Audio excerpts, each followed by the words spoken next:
I used to believe that betrayal had a sound, something loud, something sharp, something impossible to ignore. But the truth is, the deepest betrayals arrive quietly. They slip into your life disguised as normal moments. A phone lighting up. A buzz. A text. That morning, when my sister's name appeared on my screen, I didn't expect anything unusual. I was stirring coffee, still half asleep, thinking about the 27 remaining items on the wedding checklist. I thought Lily was texting to ask about the centerpieces again, or maybe the new dessert samples she wanted me to reorder because the first batch was too sweet. But when I unlocked my phone, I wasn't looking at a question. Or gratitude. Or excitement. Just 4 words. 4 words that felt like a punch straight into the hollow part of my chest. Don't come to the wedding. At first, my brain rejected it that I blinked. Reread it that I actually laughed, one of those disbelieving laughs that sounds like it belongs to somebody else. The kind you make right before your heart understands something your mind isn't ready for. I looked down at the receipt still in my hand. The final payment, $11 for 28, had gone through 20 minutes earlier, the last piece of the $100,000 mosaic I'd built for her. A mosaic she didn't want me to even step inside. The venue, the catering, the imported flowers, the hand-drawn calligraphy invitations, the custom light installation Lily insisted would make the dance floor glow like a fairy tale. Every bill, every contract, every rushed email, everything had passed through me. Because she said she needed me. Because she cried in my kitchen about wanting her dream wedding. Because in my family, needing anything was always Lily's right, and providing was always mine. My hands were shaking, but not with anger. Not yet. It felt more like truth, cold, slow, settling truth, spreading through me like winter air. My name is Amanda Cole, and for 30 years, I believed being the reliable one made me good, valuable, lovable. Growing up in Spokane, my role was written before I could read. I was the calm one, the one who didn't need reminding, the one who made her own lunches, packed her own backpack, and walked herself to school. My sister Lily, she was the fragile one. That's what my mother called her, fragile, like she was made of sponge sugar and fairy dust that if Lily scraped her knee, the world stopped. That if I broke my wrist at 11 while climbing the backyard fence, Mom asked why I'd gone looking for trouble. Fragile children get tended to, steady children get used. Dad wasn't unkind. Just absent in the emotional sense, like a man watching his own life through a window he never opened. If Mom had an opinion, Dad supported it through silence. Silence was the family language. By the time I reached high school, I had become the unofficial third parent. If permission slips needed signing and Mom was busy with Lily's newest art class or violin lesson or cheer audition, I signed them myself. I balanced the household schedule. I made dinner whenever Mom was too tired. I helped Lily with homework, cleaned up her spills, sat through her meltdowns, and listened to Mom say, over and over, that I was the strong one who would understand. Understanding wasn't a choice, that it was a requirement. That pattern followed me into adulthood, quietly, stubbornly, like a shadow that never left. So when Lily got engaged, I already knew what was coming. Mom called that same night. She didn't ask how I was doing, she didn't ask about work at the healthcare firm, she went straight to the script she'd memorized decades ago. Amanda, Lily wants something beautiful. And you're so good at managing things. Managing things, in Mom's dictionary, that phrase wasn't a compliment, that it was an assignment. Still, a part of me was hopeful, ridiculously hopeful, because maybe, just maybe, this time helping wouldn't feel like being used. Maybe this time, I'd be included, seen, wanted. For 6 straight months, I lived and breathed that wedding. Emails at midnight, vendor consultations during lunch breaks, calls on my commute, mood boards taped above my desk, folders, spreadsheets, deposits, reminders, deadlines. I became the engine powering the entire thing. Lily visited me often during those months, always with excitement sparkling in her voice. She'd spin around my kitchen holding up color swatches, photos of bouquets, videos of reception lighting. This is it. This is the one. Oh my God, Amanda, you're saving my life. I savored every one of those moments, not because of the wedding, but because, for the first time in years, Lily needed me in a way that wasn't just convenient. She talked to me. Listened to me. Hugged me without rushing. I mistook that for love. I mistook dependence for closeness. But love holds, dependence shifts the moment someone else becomes easier. I learned that lesson the hard way. The first red flags arrived quietly. A planner forgetting to CC me. A vendor asking Lily a question meant for me. A coordinator sending her an updated schedule, by accident. Then came Patricia. Connor's mother, perfect posture, perfect hair, perfect smile, and perfectly judgmental eyes. On a video call about the rehearsal dinner, she said, "We want the ceremony to feel peaceful." She emphasized peaceful like it was a private message just for me. I didn't understand it that day.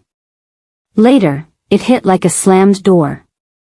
After that call, the exclusion became obvious. Documents weren't updated, decisions were made without me. The planner emailed Lily privately, chats happened in group threads I wasn't in. Lily's messages grew shorter, her voice grew flatter, her replies grew slower. I asked if something was wrong. She said, "No, just busy." But people don't pull away because they're busy, they pull away because they're preparing to justify something. The week before the wedding, I was sitting at my kitchen table in Seattle, going through final invoices, when Lily's text arrived. "Don't come to the wedding." Nothing else. No explanation. No apology, not even a period. I called, voicemail. I called again, declined. When Mom finally called, her voice was soft, careful, like she was preparing a speech that made her feel better about herself. "Don't take it personally, Amanda. Patricia wants to avoid tension. You know how you can be too direct. Lily just wants things to go smoothly." Too direct. Translation, too difficult to manipulate quietly. Then came the sentence that shaped my entire childhood. "You're strong. You understand. Strong enough to erase, strong enough to exclude, strong enough to pay, and then disappear quietly." My hands trembled, but not from heartbreak. Something sharper was settling in. Not anger. Awareness. That night, I opened my laptop. I reviewed every contract, slowly, carefully, painfully aware of the realization blooming inside my chest. Every contract, every invoice, every agreement, every signature was mine. Not Lily's, not Mom's, not Patricia's. Mine. The venue, the catering, the flowers, the band, the decor, the transport service. All under my name. Every policy, every clause, every signer-only authorization requirement belonged to me. They hadn't just removed me. They removed the person with the only legal authority to keep that wedding alive. Suddenly the heaviness in my chest lifted, not because the betrayal hurt less, but because clarity has a strange way of making anger feel unnecessary. I didn't scream. I didn't cry. I didn't pace in circles. I simply understood. The version of me they counted on, the helpful one, the quiet one, the one who never pushed back, she no longer existed. At 12:47 a.m., I sent the first email. "As the signer on this event, I am formally requesting cancellation effective immediately." I hit send, then sent the next, and the next, and the next. The replies came almost instantly. Understood. Processed. We'll initiate the refund shortly. Confirmed. Professionals don't panic when a contract is followed, they just proceed. At 3 a.m., every major vendor was cancelled. By dawn, the wedding had collapsed, quietly, efficiently, with the same precision I had used to build it. And while the city outside was still dark and quiet, I poured myself a fresh cup of coffee. For the first time in years, breathing didn't feel like effort.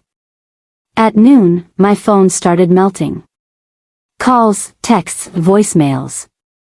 Amanda, what did you do? You're ruining Lily's life. This is humiliating. You're unstable. Call us back right now. Funny how people who betray you always use the word unstable when you stop accepting mistreatment. I didn't answer a single one.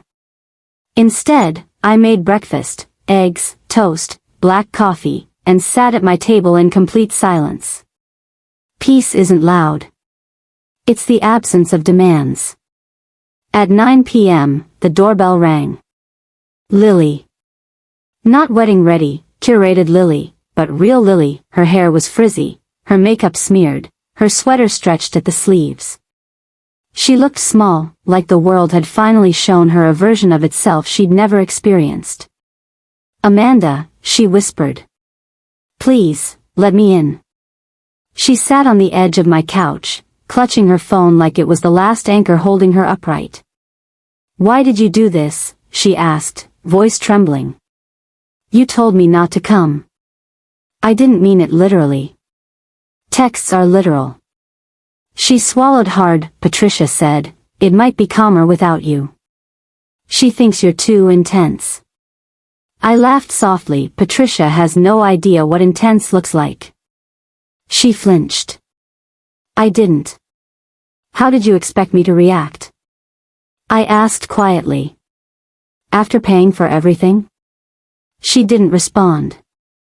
Because the answer was simple, they expected me to stay useful, even while being erased. Then Mom arrived, then Patricia. 3 faces point 3 different versions of entitlement. Mom tried first. Amanda Marie Cole, what is the meaning of all this? You removed me, I said. So I removed the wedding. You're being dramatic, she snapped. No, for once in my life, I was being exact. Patricia stepped forward, spine stiff. We needed a harmonious environment. You complicate things. This is me, I said calmly. Completely calm. She blinked. Mom pointed toward me like I was a misbehaving child. Fix this. Now. No. The word rolled out gently, but with a lifetime of weight behind it. Lily's voice cracked. Please. The venue said you're the only one who can reinstate the contract. Then ask, I said, ask properly. Amanda, she whispered. Please sign it. No. Her knees buckled, she collapsed onto my couch. Mom gasped. Patricia turned white. Why are you doing this to me? Lily cried. I'm not doing anything to you, I said softly. I'm doing something for myself. Then I said the line that had been building inside me for years. You removed me from your wedding. So I removed your wedding from my name. Silence cracked open between us. Mom looked stunned. Patricia stared. Lily broke. Please leave, I said simply. And for the first time in my entire life, they listened. The days that followed were loud for them, but quiet for me. Refund confirmations, closed accounts, final balances, everything straightened, organized, settled. Therapy resumed. That I talked, not about them, but about me. My wants, my limits, my future. I joined a Women in Tech mentorship circle, learned to say no, learned to choose myself without guilt. One quiet Sunday morning, walking beside Lake Union with a cup of coffee, I realized something my childhood self never imagined. My life was finally mine. Not borrowed, not demanded, not shaped around someone else's crisis. Mine. A month later, Lily sent a letter, not asking for forgiveness or money, but acknowledging the truth. She broke something she didn't know how to fix. And for once, it wasn't my job to repair it. Maybe one day, maybe not. But the choice was mine. That's the thing about boundaries. They're not walls. They're doors you close. So peace finally has somewhere to stay. And if you've ever carried a family until your knees buckled beneath the weight of being the strong one, tell me your story in the comments. And if this resonated with you, don't forget to subscribe for the next one.